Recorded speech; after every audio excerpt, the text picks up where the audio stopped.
One of the most exciting scientific findings of the past half-century has been the discovery of widespread trophic cascades.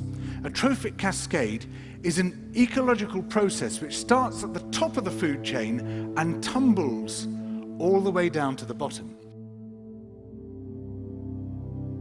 We all know that whales eat fish and krill, and some people, certain politicians in Japan for instance, have argued that killing whales is good for human beings, as it boosts the food available for us to eat.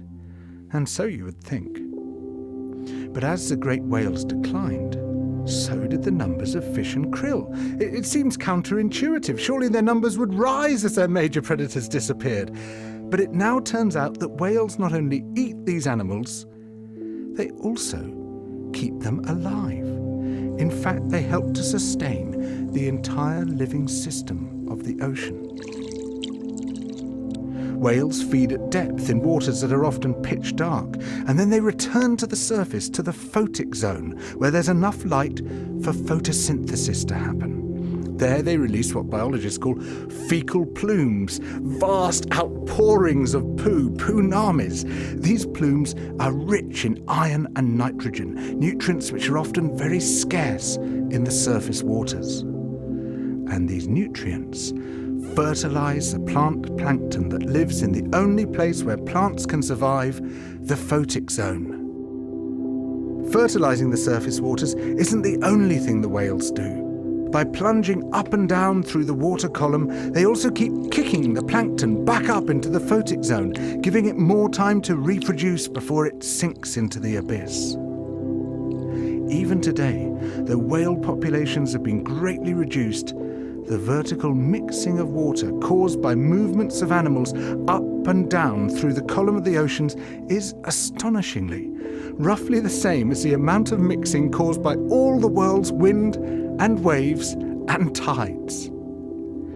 More plant plankton means more animal plankton, on which the larger creatures then feed.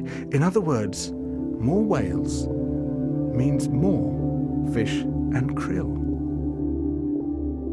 But the story doesn't end here, because plant plankton not only feeds the animals of the sea, it also absorbs carbon dioxide from the atmosphere.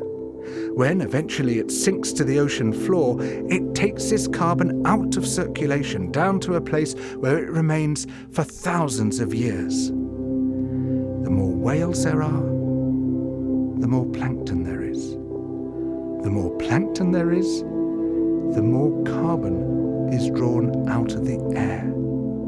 When whales were at their historical populations, before great numbers of them were killed, it seems that they might have been responsible for removing tens of millions of tons of carbon from the atmosphere every year. Whales change the climate. The return of the great whales, if they're allowed to recover, could be seen as a benign form of geo-engineering. It could undo some of the damage we've done, both to the living systems of the sea and to the atmosphere.